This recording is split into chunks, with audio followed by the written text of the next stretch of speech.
Were you surprised by the findings in his book, Jason? I'm not surprised by them because he's been publishing them for the last decade.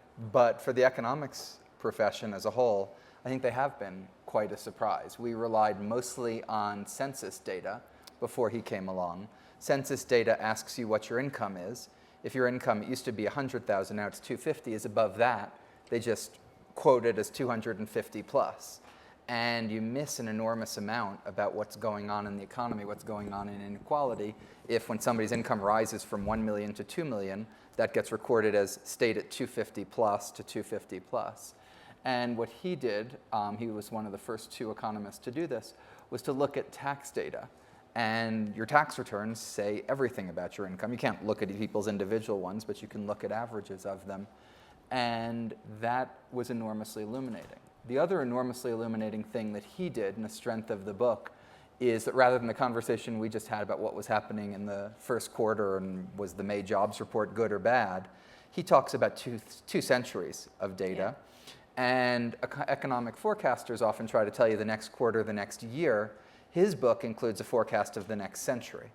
I think there's a decent chance that his forecast of the next century is wrong, but by having a bold, provocative forecast and simplifying it down to one force, I think he did us all a big service in terms of broadening the debate. Well, the advantage of writing a book predicting what will happen a century down the road is that people probably won't be around to remind you that you were right or wrong.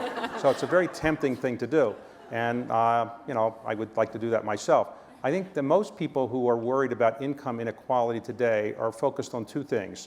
One, how do we correct the problem in the next couple of years if we can? And how do we deal with the twin sister or twin brother of income inequality, which is social mobility?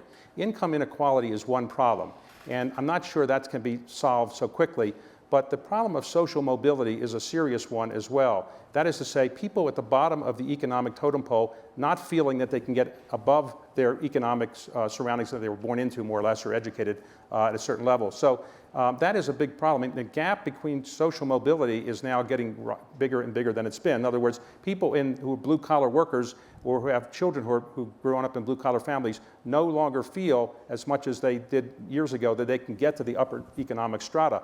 And that's a big problem for the American dream, so-called, because we used to believe that we could always work our way to the top. Now, increasingly, people don't feel that. And I think these are broad social issues that no administration and no set of individuals has a solution for, but it's something that we have to grapple with over the next couple of years, because both income inequality and social mobility not being as good as they should be are going to ultimately put a fissure between our society to the point where we're not going to really be able to be a functioning society to the extent that we want to be.